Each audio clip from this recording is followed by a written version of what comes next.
Hi ನಮಸ್ತೆ welcome back. ಮಾವಿನ ಹಣ್ಣು ಸೀಸನ್ ಮುಗಿಯೋದ್ರೊಳಗಾಗಿ ಇದೊಂದು ರೆಸಿಪಿ ಟ್ರೈ ಮಾಡಿ. ತುಂಬಾ ಅದ್ಭುತವಾಗಿ ಬರುತ್ತೆ, ತುಂಬಾ ಜ್ಯೂಸಿಯಾಗಿ ಚೆನ್ನಾಗಿರುತ್ತೆ. ಶ್ರೀಕರಣೆಯ ಹೋಳಿಗೆ ಎಷ್ಟು ಚೆನ್ನಾಗಿರುತ್ತೆ ಅಂದರೆ ಒಂದು 2 ಹೋಳಿಗೆ ಜಾಸ್ತಿನೇ ತಿಂತಾರೆ, ಅಷ್ಟು ಅದ್ಭುತವಾಗಿ ಬರುತ್ತೆ. ತುಂಬಾ ಸಿಂಪಲ್ ಕೂಡ ಮಾಡೋದು. ಮೈದಾ ಹಿಟ್ಟು ಎಣ್ಣೆಲಿ ನೆನೆಸೋದಾಗಲಿ ಆ ಥರ ಏನೂ ಬೇಕಿಲ್ಲ. ಹೇಗೆ ಮಾಡೋದು ಅಂತ ನೋಡೋಣ ಬನ್ನಿ. ಇಲ್ಲಿ ನಾನು ಒಂದು ಹಸಿ ಕಾಯಿ ತುರಿನ ತುರಿದಿಟ್ಕೊಂಡಿದ್ದೀನಿ. ಇಲ್ಲಿ 3 ಹಣ್ಣಾಗಿರುವಂಥ ದಪ್ಪ ಮಾವಿನ ಹಣ್ಣು ತೊಗೊಂಡಿದ್ದೀನಿ. ಚೆನ್ನಾಗಿ ಹಣ್ಣಾಗಿರೋದು ತೊಗೊಳ್ಳಿ, ಆವಾಗ ತುಂಬ ಟೇಸ್ಟ್ ಚೆನ್ನಾಗಿ ಬರುತ್ತೆ. ಇಲ್ಲಿ 2 ಕಪ್ ಆಗುವಷ್ಟು ತೆಂಗಿನ ತುರಿನ ನಾನು ಮಿಕ್ಸಿಗೆ ಹಾಕ್ಕೊಳ್ತಾ ಇದ್ದೀನಿ. ನೀರೇನು ಹಾಕೋದು ಬೇಕಿಲ್ಲ. ನೀರು ಹಾಕ್ತೀರಾ ಈ ಥರ ಚೆನ್ನಾಗಿ ರುಬ್ಬಿಟ್ಕೋಬೇಕು. ನಾನಿಲ್ಲಿ ಒಂದು ಬಾಣಲಿಗೆ ಇದನ್ನು ಡೈರೆಕ್ಟಾಗಿ ಹಾಕ್ಕೊಳ್ತಾ ಇದ್ದೀನಿ. ಯಾವ ಬಾಣಲಿಗೆ ಹುರಿತೀನಿ ಅದರಲ್ಲೇ ಹಾಕ್ಕೊಳ್ತಾ ಇದ್ದೀನಿ ಡೈರೆಕ್ಟಾಗೆಲ್ಲ. ನೋಡಿ ಈ ಥರ ನೀಟಾಗಿ ಆಗಿರಬೇಕು. ಆವಾಗ ನಿಮಗೆ ಹೋಳಿಗೆ ಚೆನ್ನಾಗಿ ತೆಳುವಾಗಿ ಲಟ್ಸೋದಕ್ಕೆ ಬರುತ್ತೆ. 3 ಮಾವಿನ ಹಣ್ಣು ಸಿಪ್ಪೆ ತಕ್ಕೊಂಡು ಈ ಥರ ಹೋಳು ಮಾಡಿ ಇಟ್ಕೊಂಡಿದ್ದೀನಿ. ಇದನ್ನೆಲ್ಲ ಅದೇ ಮಿಕ್ಸಿ ಜಾರ್ಗೆ ಹಾಕ್ಕೊಂಡು ನೀರೇನು ಹಾಕೋದು ಬೇಕಿಲ್ಲ, ನುಣ್ಣಗೆ ಪೇಸ್ಟ್ ಮಾಡ್ಕೋಬೇಕು.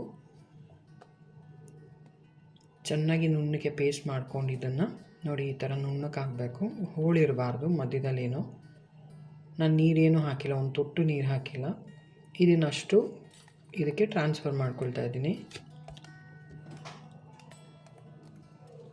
ನಾನಿಲ್ಲಿ ಒಂದು 6 ಟೇಬಲ್ ಸ್ಪೂನ್ ಆಗುವಷ್ಟು ಸಕ್ಕರೆ ಹಾಕ್ಕೊಳ್ತಾ ಇದ್ದೀನಿ. ಇಲ್ಲಿ ಸಕ್ಕರೆ ನಾವು ಹಾಕ್ಕೊಳ್ಳೋದು ಮಾವಿನ ಹಣ್ಣು ಸಿಹಿ ಮೇಲೆ ಡಿಪೆಂಡ್ ಆಗುತ್ತೆ, ಯಾವ ಥರ ಸಿಹಿ ಹುಳಿ ಇದೆ ಅಂತ ನೋಡಿಕೊಂಡು ಅಡ್ಜಸ್ಟ್ ಮಾಡ್ಕೋಬೇಕು. ಇದು ಲೋ ಟು ಮೀಡಿಯಮ್ ಫ್ಲೇಮ್ನಲ್ಲಿ ಇಟ್ಕೊಂಡು ಈ ಥರ ಕೈ ಆಡಿಸ್ತಾನೆ ಇರಬೇಕು, ಚೆನ್ನಾಗಿ ಮಿಕ್ಸ್ ಮಾಡ್ಕೋಬೇಕು. ಉರಿನ ಲೋ ಟು ಮೀಡಿಯಮ್ ಇಟ್ಕೊಳ್ಳಿ. ನಾನಿಲ್ಲಿ 2 ಟೀ ಸ್ಪೂನ್ ಆಗುವಷ್ಟು ತುಪ್ಪನ ಸೇರಿಸ್ಕೊಳ್ತಾ ಇದ್ದೀನಿ. ಇದು ಚೆನ್ನಾಗಿ ಕುದಿಬೇಕು. ಕುದೀತಾ ಗಟ್ಟಿ ಆಗ್ತಾ ಬರುತ್ತೆ, ಕಲರು ಚೇಂಜ್ ಆಗುತ್ತೆ. ನಿಮಗೆ ಸಕ್ಕರೆ ಮಾವಿನ ಹಣ್ಣು ಚೆನ್ನಾಗಿ ಕುದೀತಾ ಬಂದರೆ ಈ ಥರ ಕಲರ್ ಚೇಂಜ್ ಆಗ್ತಾ ಬರುತ್ತೆ. ಈ ಸ್ಟೇಜಲ್ಲಿ ಸ್ವಲ್ಪ ಕೈಗೆ ಸಿಡಿಯುತ್ತೆ. ಒಂದು ಲಿಡ್ ಈ ಥರ ಕ್ಲೋಸ್ ಮಾಡಿಕೊಂಡು ತಿರುಗಿಸ್ತಾ ಬನ್ನಿ. ಗಟ್ಟಿ ಆಗ್ತಾ ಬಂದುಬಿಡುತ್ತೆ. ಒಂದು 5-10 ನಿಮಿಷ ಸಾಕು. ದಪ್ಪ ತಳ ಇರೋ ಅಗಲ ಪಾತ್ರೆ ತೊಗೊಂಡ್ರೆ ತುಂಬಾ ಬೇಗ ಆಗುತ್ತೆ. ನೋಡಿ ಇದು ಆಲ್ಮೋಸ್ಟ್ ಗಟ್ಟಿ ಆಗ್ತಾ ಬಂದಿದೆ ಎಲ್ಲನೂ. ತುಂಬಾ ಬೇಗ ಗಟ್ಟಿ ಆಗುತ್ತೆ.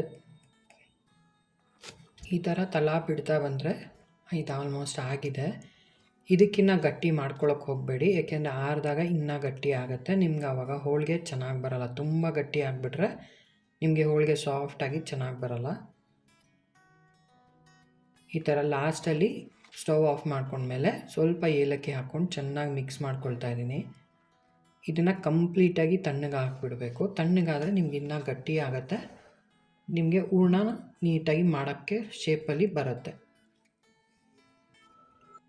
ದಯವಿಟ್ಟು ನಿಮಗೆ ಇಷ್ಟ ಆದರೆ ಪೂರ್ತಿ ವಿಡಿಯೋ ನೋಡಿ ಸಪೋರ್ಟ್ ಮಾಡಿ. ಇಷ್ಟ ಆದರೆ ದಯವಿಟ್ಟು ಲೈಕ್ ಮತ್ತು ಸಬ್ಸ್ಕ್ರೈಬ್ ಮಾಡ್ಕೊಳ್ಳಿ. ನಮಗೂ ಒಂದು ಸ್ಫೂರ್ತಿ ಇರುತ್ತೆ ವಿಡಿಯೋ ಮಾಡೋದಕ್ಕೋಸ್ಕರ. ಈಗ ಇದನ್ನು ತಣ್ಣಗೆ ತೆಗೆದಿಟ್ಕೊಳ್ಳೋಣ. ಈಗ ಕನಕ ಕಲಿಸ್ಕೊಳ್ತಾ ಇದ್ದೀನಿ. ಇದಕ್ಕೆ 1.5 ಕಪ್ ಆಗುವಷ್ಟು ಮೈದಾನ ಹಾಕ್ಕೊಳ್ತಾ ಇದ್ದೀನಿ ಬಟ್ಲಿಗೆ. ಒಂದೇ ಒಂದು ಚಿಟಿಕೆ ಉಪ್ಪು, ಸ್ವಲ್ಪ ಬೆಚ್ಚಗಿನ ನೀರು ಹಾಕ್ಕೊಳ್ತಾ ಇದ್ದೀನಿ. ಸ್ವಲ್ಪ ಬಿಸಿ ಇರಲಿ, ಆವಾಗ ನಿಮಗೆ ಸಾಫ್ಟಾಗಿ ಬರುತ್ತೆ ಕನಕ. ಇದನ್ನು ಚೆನ್ನಾಗಿ ಸ್ವಲ್ಪನೇ ನೀರು ಹಾಕ್ಕೊಂಡು ಚಪಾತಿ ಹಿಟ್ಟಿಗಿನ ಸ್ವಲ್ಪ ತೆಳ್ಳಗೆ ಕಲಿಸ್ಕೋಬೇಕು. ಸಾಫ್ಟಾಗಿರಲಿ ಸ್ವಲ್ಪ. ಒಂದೇ 1 ಟೀ ಸ್ಪೂನ್ ಆಗೋಷ್ಟು ತುಪ್ಪ ಹಾಕ್ಕೊಂಡು ಚೆನ್ನಾಗಿ ಮಿದೀತಾ ಇದ್ದೀನಿ. ಇಲ್ಲಿ ಎಣ್ಣೆ ಹಾಕ್ಕೊಂಡು ಬೇರೆ ಹೋಳಿಗೆ ಥರ ನೆನೆಸೋದೇನೂ ಬೇಕಿಲ್ಲ. ಈ ಥರ ಚೆನ್ನಾಗಿ ಮಿದ್ದು ಒಂದು 10 ನಿಮಿಷ ಆಗುವಷ್ಟು ನೆನೆಯಕ್ಕೆ ಬಿಡಬೇಕಿದು. ಇದನ್ನು ನೆನೆಯಕ್ಕೆ ಇಡೋಣ ಪಕ್ಕಕ್ಕೆ. ಕನಕ ಏನು ಮಾಡ್ಕೊಂಡಿದ್ವಲ್ಲ ನಾವು ಶ್ರೀಕರ್ಣಿಯದು ಹೋಳಿಗೆದು, ಇದು ತಣ್ಣಗಾಗಿದೆ. ಇದು ನೋಡಿ ಕಂಪ್ಲೀಟಾಗಿ ತಣ್ಣಗಾಗಿದೆ, ಗಟ್ಟಿನೂ ಆಗಿದೆ. ನಿಮಗೆ ಉಂಡೆ ಮಾಡ್ಕೊಳ್ಳೋಷ್ಟು ಕರೆಕ್ಟ್ ಹದದಲ್ಲಿದೆ ಇದು. ನಿಮಗೆ ಕೈಗೆ ಅಂಟ್ಕೊಳ್ಳುತ್ತೆ, ಮೆತ್ಕೊಳ್ಳಲ್ಲ. ಆ್ಯಕ್ಚುಲಿ ಮೆತ್ಕೊಳ್ಳುತ್ತೆ ಅನ್ನಂಗಿದ್ರೆ ಒಂದು ಸ್ವಲ್ಪ ತುಪ್ಪದ ಕೈ ಮಾಡಿಕೊಂಡು ಮಾಡ್ಕೋಬೋದು. ನೋಡಿ ಈ ಥರ ನೀಟಾಗಿ ಬರುತ್ತೆ. ಒಂಚೂರು ಏನು ಮೆತ್ಕೊಳ್ಳಲ್ಲ, ನೀಟಾಗಿ ಉಂಡೆ ಬರುತ್ತೆ ನಿಮಗೆ. ನಾನು ಸುಮ್ಮನೆ ವಿಡಿಯೋ ಹೇಳಬೇಕು ಅಂತ ಹೇಳ್ತಾ ಇಲ್ಲ, ತುಂಬಾ ಅದ್ಭುತವಾಗಿರುತ್ತೆ ರೆಸಿಪಿ. ಒಂದು ಸತಿ ಟ್ರೈ ಮಾಡಿ, ನಿಮಗೇ ಇಷ್ಟ ಆಗುತ್ತೆ ಖಂಡಿತವಾಗ್ಲೂ. ಇದು ಚೆನ್ನಾಗಿ ನೆಂದಿದೆ. ಒಂದು ಪೂರಿ ಹದಕ್ಕೆ ಸ್ವಲ್ಪ ಈ ಥರ ನಾದ್ಬಿಟ್ಟು ಒಂದು ಪೂರಿ ಸೈಜಷ್ಟು ಒಂದು ಚಿಕ್ಕ ಉಂಡೆ ತೊಗೊಳ್ತಾ ಇದ್ದೀನಿ.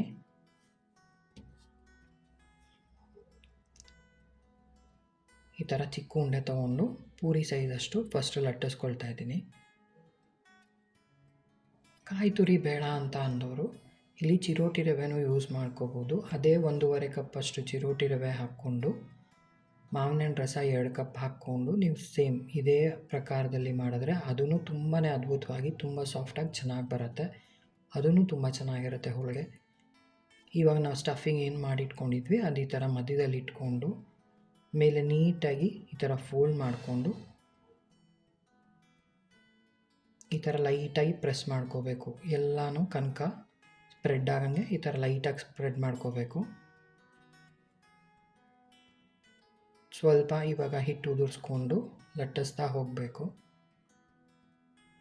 ಲೈಟಾಗಿ ಲಟ್ಟಿಸ್ತಾ ಹೋಗಿ ಕೆಳಗಡೆಯಿಂದ ಮೇಲೆ ಈ ಥರ ಲಟ್ಟಿಸ್ತಾ ಹೋಗಿ. ಆವಾಗ ನಿಮಗೆ ಒಳಗಡೆ ಹೂರಣ ಎಲ್ಲ ಸೈಡಿಗೆ ಹೋಗಲ್ಲ, ನೀಟಾಗಿ ಎಲ್ಲ ಕಡೆ ಸ್ಪ್ರೆಡ್ ಆಗುತ್ತೆ. ಒಂದು 2-3 ಸತಿ ಈ ಥರ ಲಟ್ಟಿಸಿ ಕೆಳಗಡೆಯಿಂದ ಮೇಲಕ್ಕೆ, ಆಮೇಲೆ ನಾರ್ಮಲ್ ಆಗಿ ಲಟ್ಸಿದ್ರೇ ಸಾಕು. ಈ ಥರ ಲಟ್ಸೋದ್ರಿಂದ ನಿಮಗೆ ಹೂರಣ ಎಲ್ಲ ಕಡೆ ಈಕ್ವಲ್ ಆಗಿರುತ್ತೆ, ತುಂಬಾ ಚೆನ್ನಾಗಿ ಬರುತ್ತೆ. ಆಮೇಲೆ ನಾರ್ಮಲಾಗಿ ಈ ಥರ ಲಟ್ಟಿಸ್ಕೋಬೋದು. ತುಂಬಾ ನೀಟಾಗಿ ತೆಳುವಾಗಿ ಬರುತ್ತೆ, ಪರ್ಫೆಕ್ಟಾಗಿರುತ್ತೆ. ನಿಮಗೆ ನೋಡಿ ಎಷ್ಟು ಪರ್ಫೆಕ್ಟಾಗಿ ನೀಟಾಗಿದೆ ಬಂದಿದೆ. ಇದು ನೀಟಾಗಿ ಪೂರಿ ಥರ ಉಬ್ಬುತ್ತೆ, ಅಷ್ಟು ಚೆನ್ನಾಗಿ ಬರುತ್ತೆ. ನಿಮಗೆ ಜಾಸ್ತಿ ಎಣ್ಣೆ ಆ ಥರ ಏನೂ ಬೇಕಿಲ್ಲ, ಅಷ್ಟು ರುಚಿಯಾಗಿ ಬರುತ್ತೆ. ಮಕ್ಕಳಂತೂ ತುಂಬಾ ಇಷ್ಟಪಟ್ಟು ತಿಂತಾರೆ. ಎಲ್ರಿಗೂ ಖಂಡಿತವಾಗ್ಲೂ ಇಷ್ಟ ಆಗುವಂಥ ರೆಸಿಪಿ. ಇನ್ನು ಒಂದು ಸತಿ ತೋರಿಸಿದ್ದೀನಿ ಯಾವ ಥರ ಬಂದಿದೆ ಅಂತ. ಇಲ್ಲಿ ಮೀಡಿಯಮ್ ಟು ಲೋ ಫ್ಲೇಮಲ್ಲಿ ತವಾ ಬಿಸಿ ಇರಲಿ, ತುಂಬ ಹೈ ಬಿಸಿ ಇಟ್ಕೊಳಕ್ಕೆ ಹೋಗಬೇಡಿ, ಆವಾಗ ಗರ್ಗರಿಗೆ ಬರೋಲ್ಲ ನಿಮಗೆ.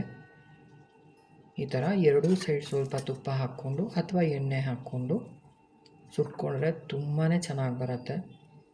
ಎಷ್ಟು ನೀಟಾಗಿ ಎಲ್ಲ ಪ್ರತಿಯೊಂದು ಒಬ್ಬಟ್ಟು ನಿಮ್ಗೆ ಈ ಥರ ಪೂರಿ ಉದ್ದಂಗೆ ಊದುತ್ತೆ.